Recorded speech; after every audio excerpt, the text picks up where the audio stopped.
Boa noite, meus amigos.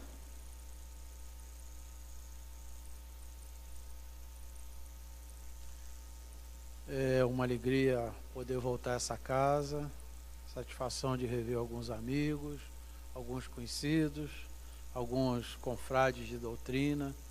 É muito importante a gente se reunir em momentos esses para que a gente possa confraternizar em torno de um assunto que é tão importante para todos nós. Fui incumbido de uma tarefa pelo terceiro Conselho Espírita de Unificação de trazer até vocês alguma coisa referente ao Pacto Áureo, que completa nesse ano 70 anos de existência. Na verdade, a palavra pacto significa um acordo, né? Uma condição, algo que se faz para que possamos nos conduzir dentro da mesma forma do que está constituído. Na verdade, o pacto que foi feito há 70 anos atrás, por alguns ícones da doutrina espírita, ele nada mais é do que buscar a regulamentação do que foi codificado a partir de 1857. Obviamente que toda semente jogada ao solo, ela tem um tempo para germinar. E naquele momento em que a doutrina então estava se estabelecendo no Brasil com um pouco mais de força, era preciso então regulamentar, como foi dito, algumas questões para que nós nos conduzíssemos dentro do mesmo caminho, debaixo, vamos dizer, das mesmas regras, dos mesmos conceitos, tudo isso com a intenção de objetivar um fim que precisa a doutrina espírita fazer entre nós, que é justamente distribuir momentos em que a gente possa, nesse momento de transmissão de provas e expiações à regeneração, a gente possa seguir rumo sem fazer atalhos de forma reta. Obviamente que nenhuma ideia se estabelece sem conflitos e que sem haja a ação do tempo. Quando a gente fala assim, obviamente que a gente consegue recordar que nós estamos, e a doutrina espírita explica isso está inserido inclusive no Evangelho, na terceira e última revelação. A primeira, nós sabemos, foi Moisés que a recebeu como missão. Só porque a gente tem uma ideia de tempo, ou talvez lembrando ou relembrando, de Moisés até Jesus, para que aquela ideia de começar a se organizar alguma coisa dentro de um tempo primitivo, bem rústico e bruto, inclusive, levaram aproximadamente 1.800 anos. 1.800 anos depois, em números redondos, obviamente, veio Cristo, então, para dar prosseguimento, fazendo com que a segunda revelação, então, começasse a sua trajetória já de uma outra forma, porque na primeira etapa, que foi concedida a Moisés que fizesse essa transição, era muito bruto, muito difícil. Haja visto aquela questão do que Moisés relata em seus livros, né, que são os livros da codificação de Moisés, podemos chamar assim. E ali a gente observa que ele tinha várias dificuldades para levar com a rusteza daquele povo. Jesus, quando veio, ele não aboliu isso está registrado no capítulo 1 do Evangelho, quando ele diz, eu não vim destruir a lei, ele não veio destruir o que estava, mas veio adaptar uma condição da qual, então, passados-se em números redondos 1.800 anos, nós já estávamos em condições de absorver algo maior, para que a gente pudesse, então, reformar algumas ideias que o primitivismo da época em que vivíamos de Moisés pudesse ser, então, burilado, pudesse ganhar uma forma um pouco maior. Por isso ele disse, eu não vim mudar, eu vim fazer com que aconteça, só que agora de forma bem diferente, não é? Olho por olho, dente por dente, que a gente já ouviu falar algumas vezes. Bem, de Jesus até Kardec, ou até a codificação da doutrina, ou o estabelecimento do espiritismo, não importa o nome que se dá, o mais importante é a gente reconhecer que é a terceira revelação, levaram-se 1.857 anos, que levou de Jesus, pela data católica, até a promulgação da primeira literatura da doutrina espírita, que, como nós já sabemos, é o Livro dos Espíritos, que foi lançado em 1857. Chama atenção, e a gente percebe isso pelos números, que de uma ideia para outra é preciso que haja um tempo para que a gente se acostume com aquela ideia. De Moisés a Jesus foram 1.800 anos. De Jesus a Kardec, ou a doutrina espírita, 1.800 anos redondos também. Então é necessário que seja assim, porque senão a gente não tem tempo de raciocinar. E a gente sabe que é preciso que a gente exercite o livre-arbítrio na direção de reconhecer aquilo que de fato é bom para nós. Por sermos uma individualidade, por sermos espíritos, nós temos que procurar o que é melhor para todos nós. E assim, esse período em que nós citamos ainda há pouco, na nossa modesta concepção, isso de certa forma é um consolo para todos nós, penso eu que agora no estabelecimento da terceira e última revelação, para que a gente passe de provas e expiações para um sistema de regeneração, não levará menos que isso, né, amigos? Essa é uma ideia bastante razoável para a gente entender que a gente precisa de um tempo. Bom, desculpa, se vocês não precisam, eu preciso. Sabe? Eu preciso de um tempo para me adaptar. Primeiro para conhecer, segundo para aceitar aquela verdade e depois me encorajar para praticar. O que é um verdadeiro desafio, a gente sabe disso, que na medida que a gente entra na posse do que eu sou, do que eu tenho de bom e que eu tenho de negativo, que o de bom eu tenho que crescer, o de negativo eu tenho que combater, a gente trava uma guerra íntima. E por vezes a gente se pega, ainda que sabendo, com conhecimento, praticando aquilo que a gente sabe que é errado. Porque há dentro de nós as imperfeições, como nós sabemos. Então, em resumo, nós precisamos de um tempo, a humanidade precisa de um tempo. Então, não seria nada demais reafirmar que nós teremos um tempo bastante grande para a gente absorver essa verdade, aceitar ela como verdade e começar com os nossos esforços. Mas isso não quer dizer, logicamente, que a gente precisa esperar o último momento para fazer o gol, né? A gente pode fazer de uma vez e já considerar a partida ganha. Portanto, com os conhecimentos que a gente está recebendo e com os esforços que cada um pode despender, a gente pode economizar esses 1.800 anos. A gente não precisa passar juntamente com a humanidade toda essa fase crítica que a gente está vivendo no estabelecimento da moral, que é essa dor íntima que todos nós temos que um dia sentir para poder combater. Então, dentro desse critério de estabelecimento, quando Jesus preparou os seus apóstolos, que naquela época eram discípulos, e obviamente que a gente sabe a diferença de discípulo para apóstolo, ele os preparou durante muito tempo, para que eles então pudessem absorver o ensinamento dele, e ao final daquilo tudo, em Pentecostes, como a gente lembra, e o que ele disse, ele, agora vão 2 a 2 e deem de graça o que de graça receberam, ou seja, formaram um pacto de dar prosseguimento àquilo que Jesus tinha ensinado. Bem, voltando para os nossos dias, para os 70 anos de comemoração do Pacto Áureo, que a gente vai falar um pouquinho, porque creio que talvez boa parte a gente não tenha intimidade com o assunto ainda, talvez seja novo para nós. Dentro desse critério que a gente está citando, esse pacto, tal qual aconteceu com Jesus, quando foi se estabelecendo a doutrina, e aqueles líderes, os ícones da doutrina que resolveram pegar o desafio de distribuir e de edificar os ensinamentos que Kardec, então, através da codificação, tinha estabelecido, eles resolveram, então, dizer assim, poxa, a gente precisa organizar isso. Cada um está fazendo a seu modo, o seu bel prazer, segundo o seu entendimento, o que é absolutamente normal. Se nós voltarmos aos discípulos, nós vamos ver lá nos relatos que a história e nas literaturas, a gente vai ver que cada um tinha um comportamento e uma visão daquilo que se passava, muito embora o mestre fosse um só. Cada um interpretava segundo aquilo que podia exteriorizar. Então é muito normal que isso aconteça e que se forme em torno disso alguma edificação para que a gente possa se conduzir. Obviamente que respeitadas as devidas características. Volto novamente aos discípulos. Cada um distribuiu a seu modo, não é? Mas todos tiveram a sua valor, a sua condição e a sua tarefa, porque cada um de nós tem a nossa tarefa também. Quando se foi então do Pacto Áureo, os líderes, os ícones, como nós dissemos, eles resolveram então estabelecer a questão como deve andar a doutrina, os métodos que a doutrina deveria sair, para que todos pudessem, não para ficar algo igual um ao outro, mas para unificar os ensinamentos, traçar uma direção, traçar um objetivo com organização e, acima de tudo, com disciplina, que talvez seja uma das nossas maiores dificuldades. Conhecer a gente conhece, praticar tem uma distância, não é? Por isso existe uma distância entre o saber e o fazer, não é? A gente tem esse período para percorrer.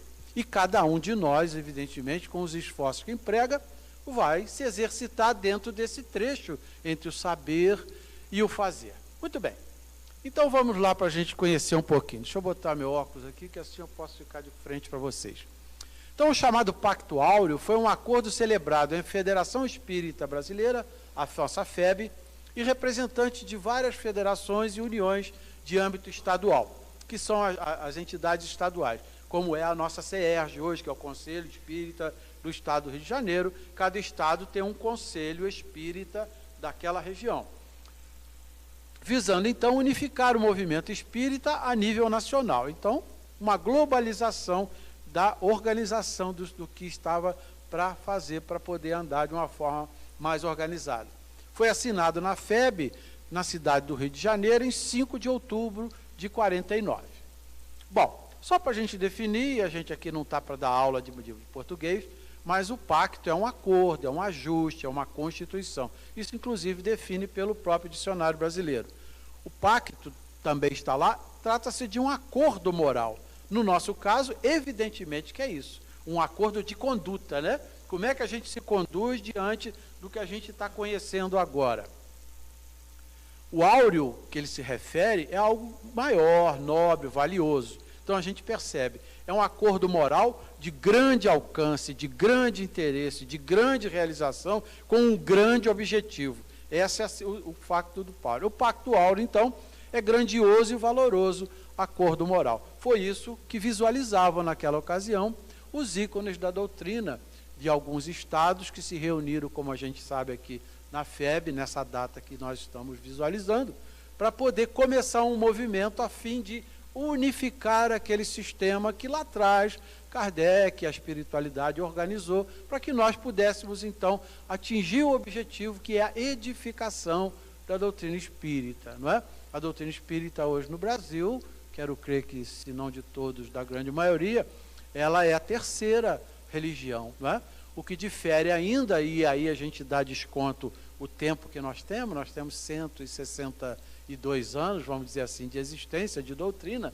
Em relação à doutrina máter e outras, a gente perde de muito. E perde também em adeptos. Hoje nós somos em torno de 3,5 milhões no Brasil. Então, nós não temos um número muito grande de adeptos, né? Nós temos pessoas que ainda estão se acostumando com a ideia. E é muito simples a gente entender isso, né? A doutrina espírita é a doutrina da verdade, não é? Eu não vou fazer essa pergunta capciosa, porque eu acho que eu comprometo vocês. Mas quem é que gosta da verdade aqui? Eu só tenho uma, não tem mais ninguém. Não, tem duas. Pronto. Então tá, se eu prosseguir, talvez a gente consiga unanimidade, não é? Pois é, isso é bonito, na teoria. Mas na prática a gente sofre pra caramba. Mas já foi pior, não é, filha? Já foi bem pior. Né? Essa é uma ideia quando a gente fala que a gente está no saber e o fazer. É esse caminho que a gente fica envolvido para fazer. Então, nesse período que a gente está, a gente só conseguiu 3,5 milhões de pessoas que, pelo menos, admitem a possibilidade de conhecer a verdade absoluta. E a verdade absoluta somos espíritos. A grande maioria da humanidade, sem fazer crítica, mas é algo que se constata claramente, a grande maioria da humanidade vive como humanos, não é fato? Os comportamentos são totalmente humanos, como se fizesse aqui e aqui tivesse tudo resolvido, não é isso? Daí a imoralidade. Portanto, parabéns para todos nós que estamos com coragem hoje, ou outros dias também, ouvir essa verdade. Espero que vocês não se espantem e continuem a perseverar nesse caminho. Até pode, só vai retardar, tá, gente? Um dia a gente vai ser convidado a estar no caminho da verdade absoluta, porque a carne se desfaz, né? E o espírito é eterno, a gente concebe isso, não concebe? Sim, entendi. Então, a gente concebendo isso, a gente sabe que a gente precisa fazer algo de melhor, porque esse ser eterno vai continuar a sua trajetória.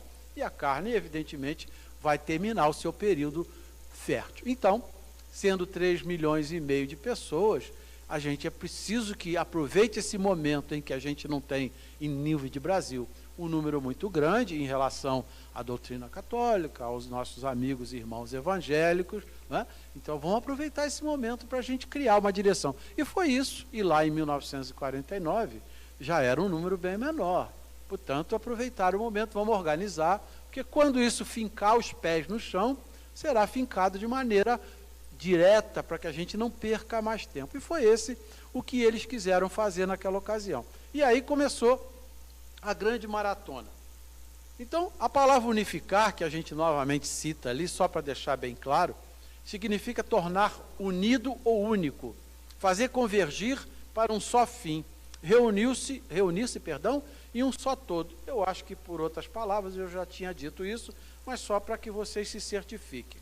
Unificar é a unidade de ação doutrinária e coesão administrativa. Então, em todos os aspectos, a gente não pode crescer desorganizadamente.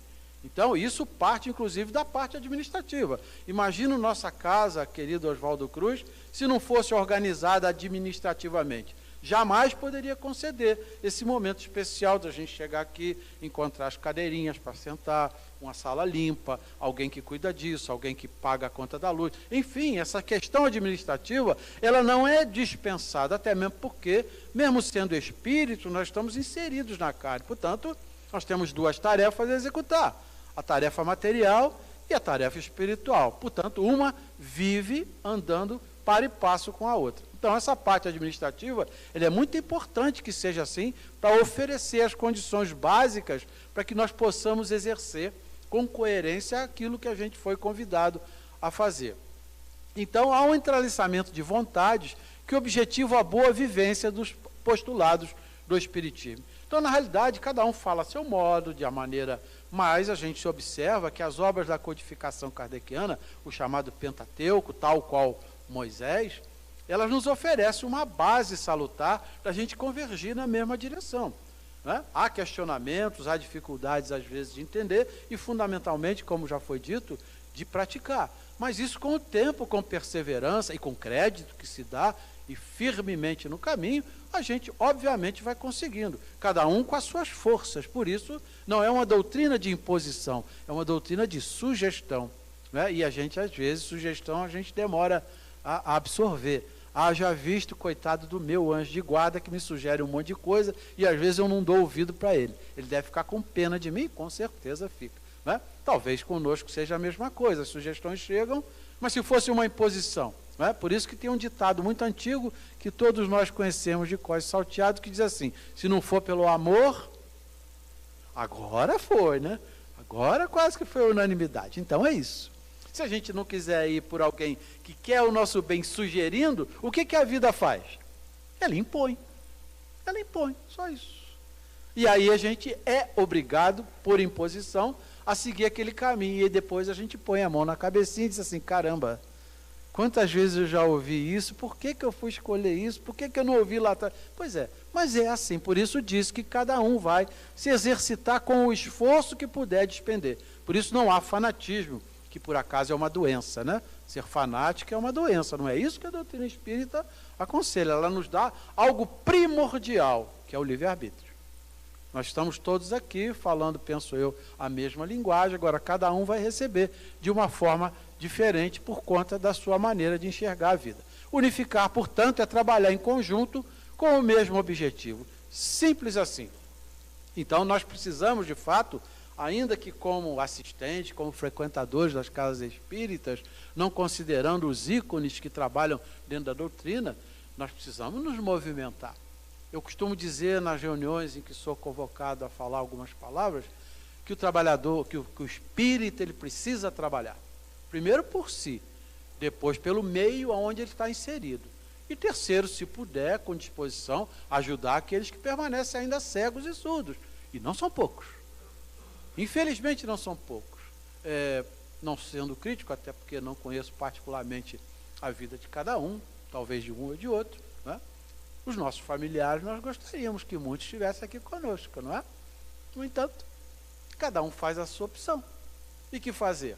Nós não temos o poder de modificar a cabeça de ninguém. É o que a doutrina faz. Ela sugere, e para mim, no meu modo de ver, ela me sugere com assertiva, porque ela não me deixa dúvida de que 2 mais 2 é igual a 4. Foi isso que me convenceu a doutrina. Ela me dá a certeza de que, de fato, aquilo é uma realidade da qual eu posso confiar. Talvez os nossos irmãos que convivem conosco ainda não tiveram essa oportunidade, nem se preocuparam com isso. A assinatura do Pacto Áureo, portanto, foi a base para o entendimento entre as instituições espíritas no país, possibilitando, uma nova fase de difusão da doutrina espírita, viabilizando a convivência entre as mesmas, sem prejuízo da liberdade de pensamento e da ação individual. Foi o que eu acabei de dizer. Ela não nos tolhe de nada. Ela sugere e você faz se você achar que deve fazer. Não é? Mas o que a doutrina nos sugere, na minha opinião, novamente exercitando, é extremamente coerente. É o Pacto Áureo a expressão mais lúcida de entendimento e concórdia entre cultores da doutrina dos espíritos, que podem divergir em pequenos e secundários pontos doutrinários, porque nenhuma casa espírita é igual a outra.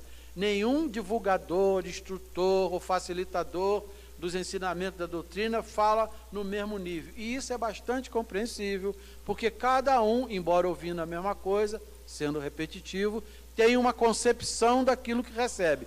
E, de certa forma, exterioriza, seja por atos, por palavras ou por exemplos, aquilo que entende como certo. No entanto, unificar significa que, embora distribuído com palavras e conceitos diferentes, o objetivo é sempre o mesmo. Esta é a proposta. Não se tira o livre-arbítrio, não se tolhe o livre-arbítrio, mas, evidentemente, que o fim precisa ser alcançado. Que tem por razão fazer da divergência como ponto de discórdia, de intransigência, intolerância e incompreensão. Se for forçado, evidentemente que nós vamos arranjar conflitos. Não é assim na nossa convivência? Quando a gente quer, de certa forma, distraidamente, impor uma condição que a gente acha como certo, a gente arruma barulho, não arruma? Eu arrumo. Por isso eu estou copiando quem tem moral para dizer que era Jesus. Jesus só falava quando era chamado a falar, tá certo? Só quando era chamado. Também, quando era chamado a falar, sai de baixo. Eu vou mais uma vez falar nesse livro, que eu acho fantástico, sabe? É um livro chamado Aveluz. Aliás, no finalzinho a gente tem alguma coisa a respeito que a gente colhe de lá. Quem já leu sabe o que eu estou falando. Como é que eles, desculpa a expressão que eu vou usar, esculachavam os discípulos. Só que de uma maneira clássica, né? Batia com uma sutileza que ao final da reunião saía todo mundo da casa de Betsaida assim, ó. Nem olhava para o lado, tá? Mas saía para baixo, mas instruído, né? Com o privilégio de conviver com aquele mestre. Assim, às vezes, faz os ensinamentos para conosco. Bota a gente de cabeça baixa, não é? E como todos nós, pelo menos eu tenho, alguns pontos a serem corrigidos, ou como sugere Kardec, pelo menos domados, a gente de vez em quando dá uma refletida, né? E a gente se envergonha de algo que no passado a gente tenha feito, nada grave, mas que para a gente conscientemente nos ofende, nos machuca interiormente. Comigo é assim, viu, amigo? Se eu tivesse mais tempo dentro da doutrina espírita, muitas bobagens do passado eu teria evitado, para mim, com certeza absoluta. Mas o que fazer, né? A gente está num processo de aprendizado. Hoje, com certeza, não digo que não faço, posso até vir a fazer, mas procuro exercitar um domínio maior, que está sugerido lá, né? Domar as suas inclinações mais. Não quer dizer acabar com elas, porque para nós já é um conforto, porque acabar com elas é difícil. Numa encarnação só é difícil. Mas, pelo menos, mantê-la sob controle, sem que você fale e você faça, com um pouquinho de esforço, a gente acaba fazendo. Então, ele veio, o pacto, compatibilizar a vivência da doutrina dentro do princípio de liberdade, sem exclusão do amor fraterno, tornando, então, viável o que parecia inconciliável, por aquele estado primitivo que ainda existe dentro de nós. Então, por vezes, ele foge do nosso controle. Não é? No trânsito a gente vê isso comumente. Não é? No trânsito é até comum, a gente é espírita, graças a Deus, vai dizer os mais cautelosos, né? E às vezes passa um automóvel e nos fecha, né? E a gente, quando fecha, toma aquele susto, olha, pode até não falar, mas que vem, né? E aí a gente lembra assim, mas eu sou espírita, e depois vai com Deus, né? Aí dentro de você, sem falar nada, você logo pensa, mas Deus é justo. Acabou de rogar uma praga, não é? Então, a gente namora dentro da gente algumas questões que, felizmente, não se exteriorizam. E é verdade, mas que dá vontade, dá. E isso eu não tenho como negar, não é? Mas, felizmente, hoje já está sob controle. E se a gente continuar lutando, esse percentual vai reduzindo, essa força vai encolhendo, não é? Com menos velocidade. Então, se eu falasse 10 palavrões, agora só falo 1, 2, coisa e tal. Interiormente, tá, gente? Não se assustem, não. Então, já melhorei, eram 10, já diminuí 8. Se eu continuar me esforçando, vai para 9. Enfim, quem sabe eu consigo chegar lá. Mas isso é normal, viu, meus amigos? A gente também não está fazendo apologia para continuar agindo dessa forma, né? Seria uma incoerência. Bom, voltando lá. No dia 5 de outubro deste ano, de 2019, um dos documentos mais significativos para a difusão do Espiritismo no Brasil, o conglomerado Pacto Áureo, completa então 70 anos, como foi dito. Esse pacto, esse acordo moral, reuniu em um só ideal da doutrina de união os espíritas brasileiros com vistas à propagação da ciência e da moral espíritas, sobre a ótica do Evangelho de Jesus. Não pode ser diferente disso. A base da doutrina espírita são os ensinamentos do Cristo. Por isso, hoje, o amigo de vocês tem uma opinião, e mais uma vez eu peço permissão para exteriorizá-la. A base fundamental para todo espírita é o Evangelho de Jesus. Porque sem moral nós vamos colocar de perna para o alto todas as outras obras literárias. Porque o primeiro que a gente precisa saber é usar de forma moralizada os conceitos que a gente está absorvendo. Senão em casa a gente vai impor as questões, a gente vai judiar daqueles que não procuram e não conhecem, e o nosso comportamento não é esse. Se a gente fizer assim, a gente está trabalhando contra a divulgação da doutrina. O documento constituinte seria a culminância de outras iniciativas de congraçamento, iniciadas ou idealizadas por Bezerra de Menezes, quando na presidência da FEB. Então, isso é algo que já vinha sendo costurado, já vinha sendo construído. Faltava a ocasião, então, para que as coisas se efetivassem. E foi o que foi feito, então, em 5 de outubro de 49. Após a sua desencarnação, Leopoldo Cirne, que era o presidente da FERB, incumbiu-se de dar continuidade às altaneiras aspirações do seu antecessor. Então, alguém deu continuidade àquilo que já estava devidamente planejado. Na gestão de Leopoldo Cirne, a FEB reuniu vários centros espíritas do Rio de Janeiro e outros estados. Né? Então, o Rio de Janeiro era a capital do Brasil. Resultando desse encontro, o programa unificacionista de base de organização espírita. Isso foi feito em 1º de outubro de 1904, que num processo de aperfeiçoamento na prática, floresceu no Pacto Áureo de 5 de 10 de 49. Nós estamos contando um pouquinho da história da doutrina espírita, né, amigos? E é muito importante que seja assim. Senão a gente vai pensar que a atitude... aliás, me dá até a oportunidade de dizer isso. E certamente vocês não usam esse termo, mas muitos qualificam ainda dessa forma. Você o que é? Eu sou kardecista. Isso é um equívoco muito grande, porque seria personalizar os ensinamentos de uma legião de espíritos numa só pessoa. Kardec aboliu isso e contestou isso muitas vezes. Não existe kardecismo. Neste caso aqui, por exemplo, fica provado isso, que houve uma reunião de vários ícones para poder dar continuidade àquilo. Não se personalizou. É uma união de vontades e de coerência para dar fim a um objetivo que estava traçado. Portanto, a palavra kardecismo, ela não deve ser empregada. Né? Também, às vezes, a gente deve evitar. Eu vou só comentar um fatinho rápido. Eu trabalhava com um companheiro de doutrina, que me chamou para organizar um negócio que ele tinha, e tinha uma pessoa, para não estender muito, e sempre eu estava lá, e ela vinha e gostava de conversar comigo por demais. Mas conversava, e cadê São Antônio Carlos? Aí, vamos conversar. E até me atrapalhava um pouquinho, porque eu tinha alguma coisa para fazer, mas tudo bem. Né? Não botava a vassoura atrás da porta, nem nada não. Eu conversava com ele. Né? E conversando, aí um dia ele ficou tão entusiasmado, depois de tantas vezes que nós conversamos, ele olhou para mim e disse assim: Sr. Antônio, me desculpa, posso ser indicado? Eu falei, pode. Que religião é a sua? Gente, eu disse, eu sou espírita. Meu amigo, nunca mais ele foi lá. Ele era pastor. Então, eu acho que ele estranhou, né? Porque alguns fazem uma imagem diferente de quem é espírita. Ele deve ter pensado assim, desculpa a expressão, poxa, conversei com o diabo tanto tempo e não identifiquei? Deve ter sido isso. Porque nunca mais ele me procurou. Por que eu estou dizendo isso? Porque às vezes é preciso cautela para a gente se identificar. Sair por aí dizendo que é espírita, não que eu negue, eu nem tenho como fazer mais isso hoje. Hoje a gente é público, né? A gente bota a cara na TV o dia inteiro, aí não tem mais como dizer isso. Mas sair por aí promulgando essas questões com pessoas que às vezes não entendem, prepara porque vem. Mas, e se for perguntado, o que vocês fariam? Não pode negar Jesus não, gente.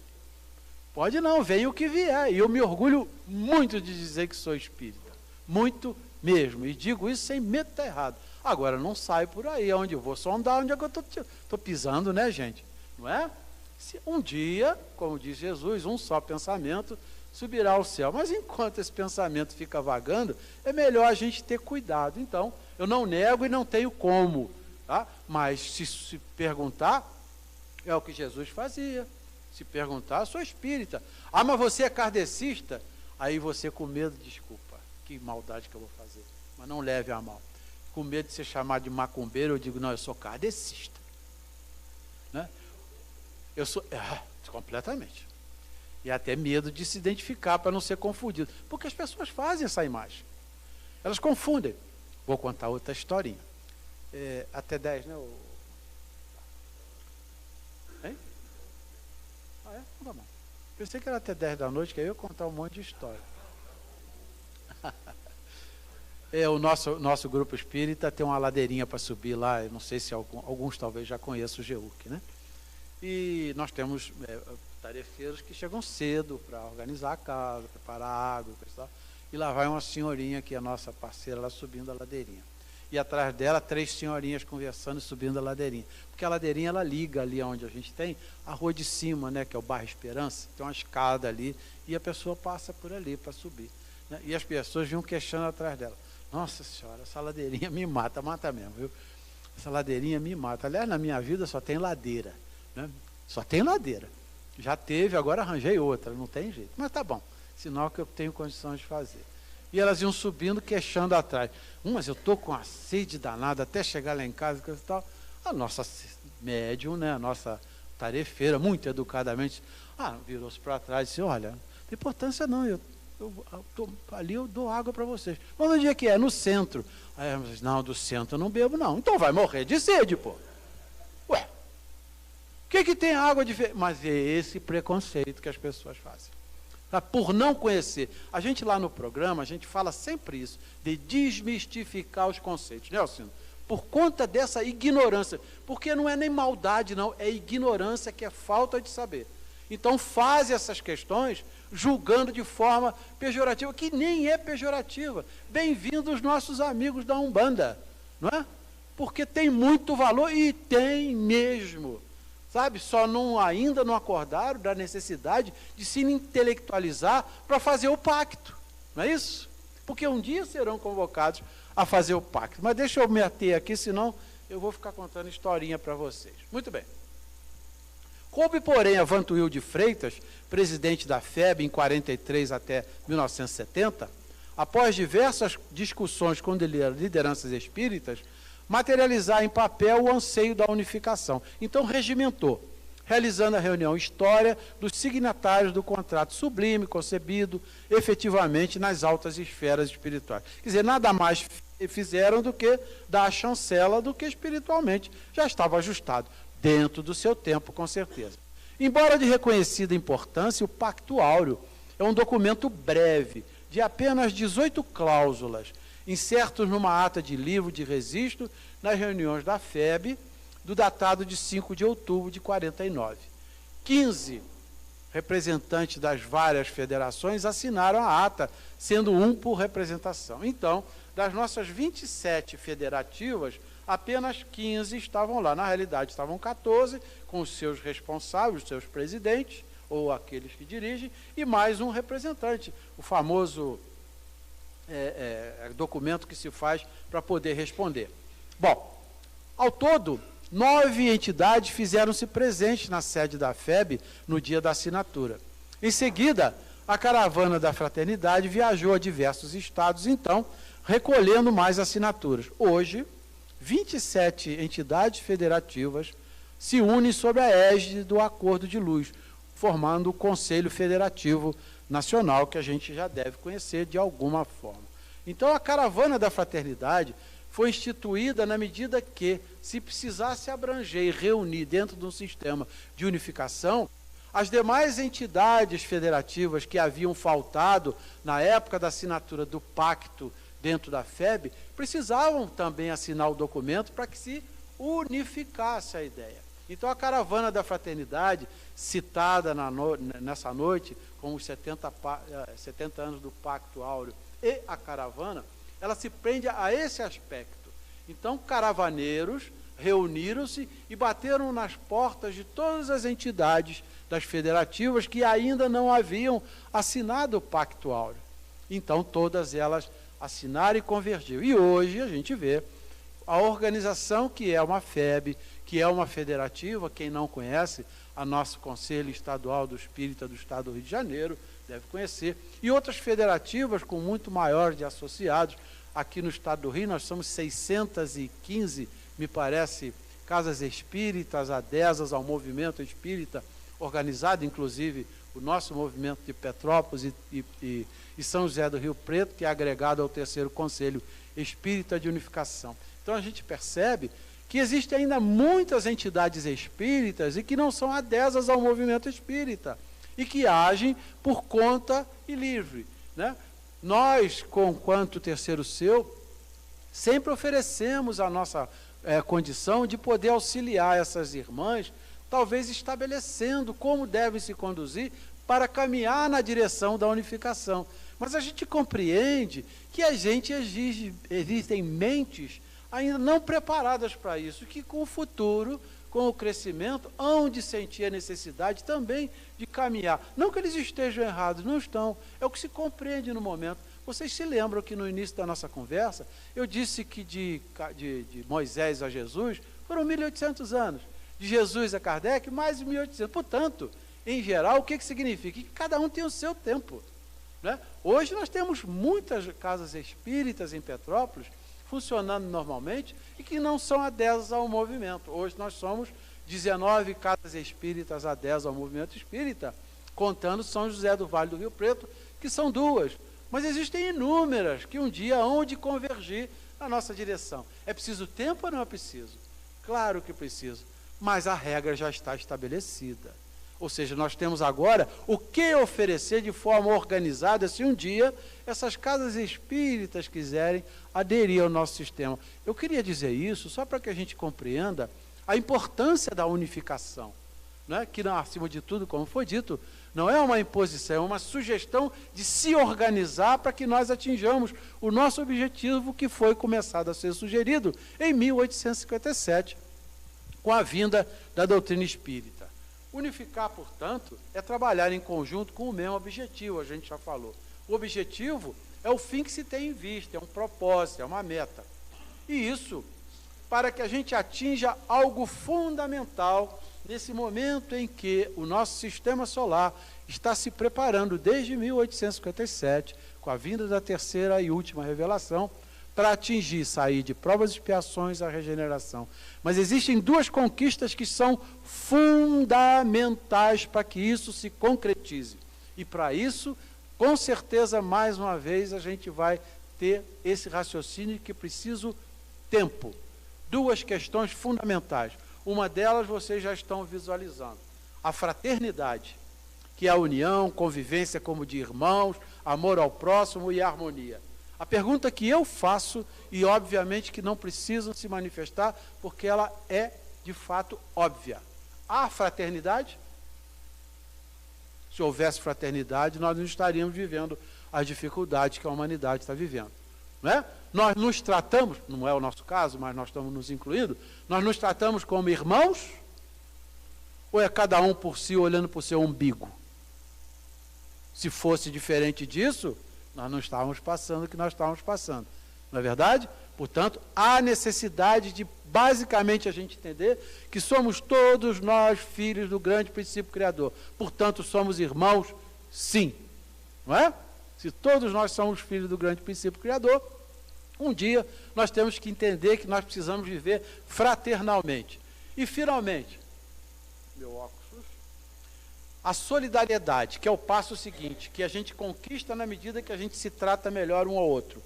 Aderida à causa, sentimento de reciprocidade, é o sentido moral que vincula cada indivíduo a toda a humanidade, ou seja, não é uma individualidade, é um todo, e a vida em sentido amplo e irrestrito. Preciso perguntar, a gente vive solidariamente? Vendo as notícias pelas TVs, pelos jornais, pelos rádios, por qualquer órgão de comunicação, os meios sociais, como a humanidade sofre de alguma questão, há solidariedade, onde os governantes daqueles que têm o poder se preocupam em se apoderar cada vez mais e dominar as nações, não se preocupando que há fome aqui, que há fome ali, que há dificuldade ali, que a guerra só traz destruição, que só traz grandes problemas de convivência, onde a fraternidade cada dia não tem, não é, amigos? Bom, vocês acham que em 50 anos dá para resolver isso? Como alguns estão aí incautamente sugerindo? Acham? Gente, não há coerência. Eu olho por mim, eu vou precisar de outra reencarnação e eu não tenho dúvida nenhuma disso. Não é? Eu tenho dificuldade com algumas questões interiores, eu preciso dizer isso. Porque senão alguns me olham como anjo, só porque fala e tem um programa de televisão. Anjo nada, gente, eu estou numa briga interior danada. E cada vez mais compromissado comigo mesmo, porque aquele que fala tem a obrigação de fazer. Não é isso? Para ter moral. Por isso Jesus era o que Jesus e foi Jesus. Pode dizer que ele era feio, que ele não tomava banho, tinha uma roupa só, que andava descalço, que era iletrado, e era. Mas imoral? A moral dele é tão grande que ele dividiu a história em duas. Antes de Cristo, depois de Cristo. Não é? Para ver que a gente tem que caminhar. Bom, gente, deixa eu ver se eu consigo andar um pouquinho aqui. Então, fraternidade e solidariedade é unificar. Ou seja, nós vamos trabalhar dentro da doutrina do Cristo de forma unificada. Tá, meus amigos? Bom, eu não poderia deixar de citar, como o meu tempo agora é 10 minutos, né, é 8 horas, então a gente tem que andar. Eu disse a vocês do livro Fraternidade, do livro Ave Luz, não disse? Então nós fomos buscar lá um ensinamento de Jesus a Tiago Menor, que eu não vou esmiuçar porque o tempo não vai nos permitir, mas nós vamos ler. Então dizia ele a Tiago, está lá no livro, quem quiser ler, é uma beleza, eu sei que a Marili já falou que leu, não é? É uma beleza mesmo, é uma convivência de Jesus maravilhosa, tá? Eu aconselho, depois aconselho o Jesus voltando, tá? Que é quando ele volta, depois desencarnado, falando àqueles que conviveram com ele. Então ele dizia a Tiago, numa daquelas noites na casa de Betsaida, Tiago, a fraternidade é uma força que universaliza o amor, e nós trazemos as sementes da fraternidade pura, criados simples e ignorantes, condenados à perfeição. Não é? O nosso empenho maior é o de granjear amizades, que cada um de vós possa multiplicar amigos em todos os campos de lazer.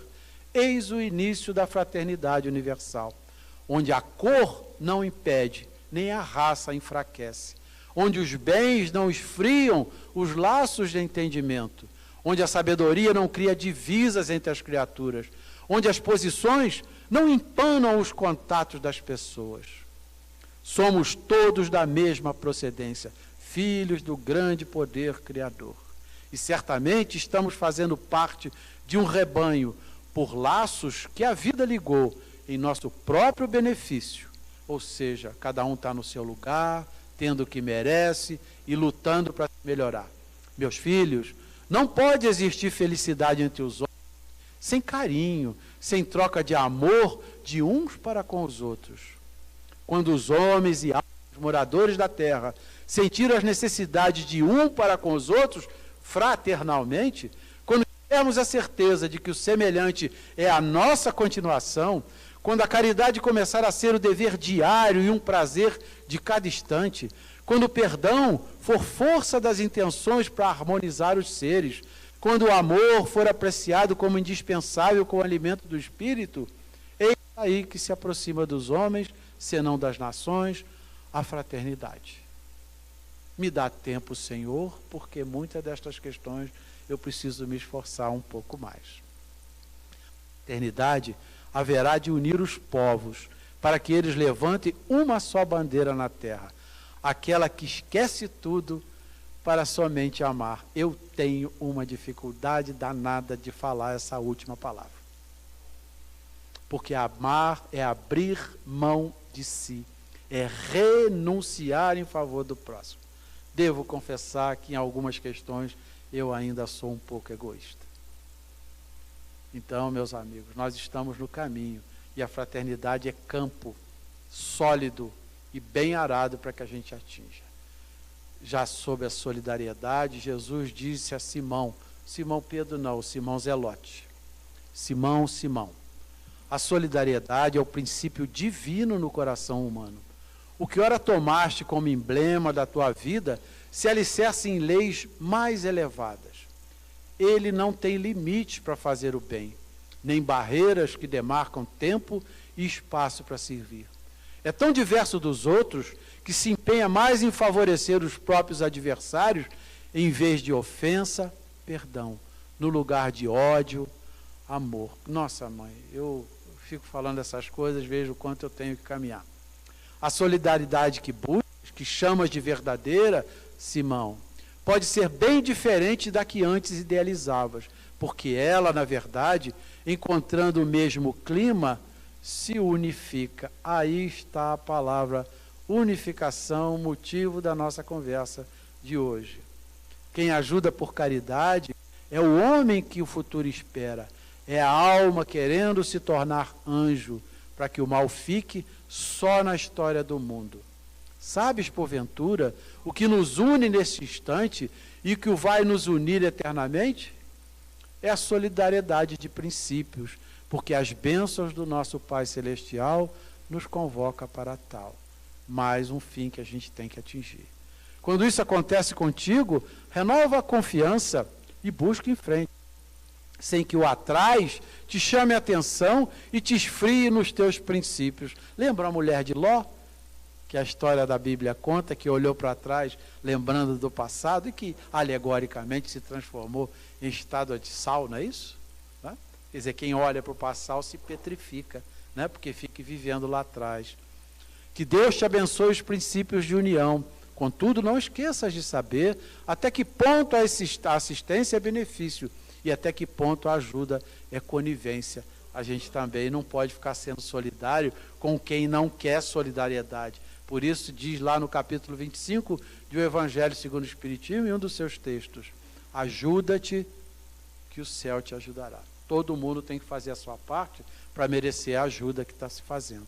Estamos aqui, Simão, nos preparando para nos solidarizarmos com o bem que estiver sendo praticado em qualquer parte do mundo. Portanto, fraternidade e solidariedade são conquistas que nós não devemos adiar mais, que nós conquistemos com todos os nossos esforços na medida que nós podemos. E para terminar, não poderíamos deixar de citar, porque quando nós falamos em unificar, nós estamos nos referindo aos trabalhadores. Nós somos, segundo o capítulo 20 do Evangelho segundo o Espiritismo, os trabalhadores da última hora, cada um com a forma que pode fazer. Cada um tem uma função e uma tarefa. Nós somos uma grande máquina cheia de engrenagens. E cada engrenagem tem a sua condição de fazer com que essa máquina funcione.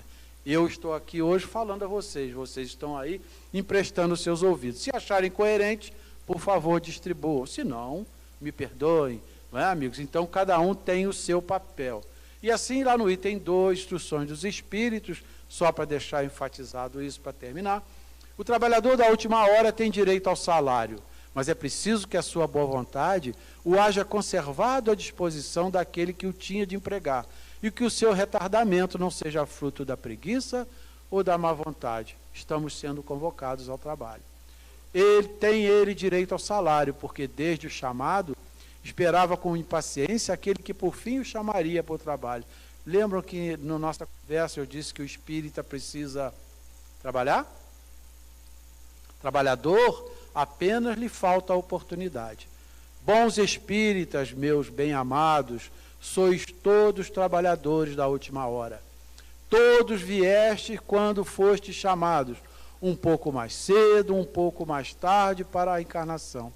Ei-vos no momento de embolsar o salário, de pegar o bônus horas e botar no nosso embornal espiritual.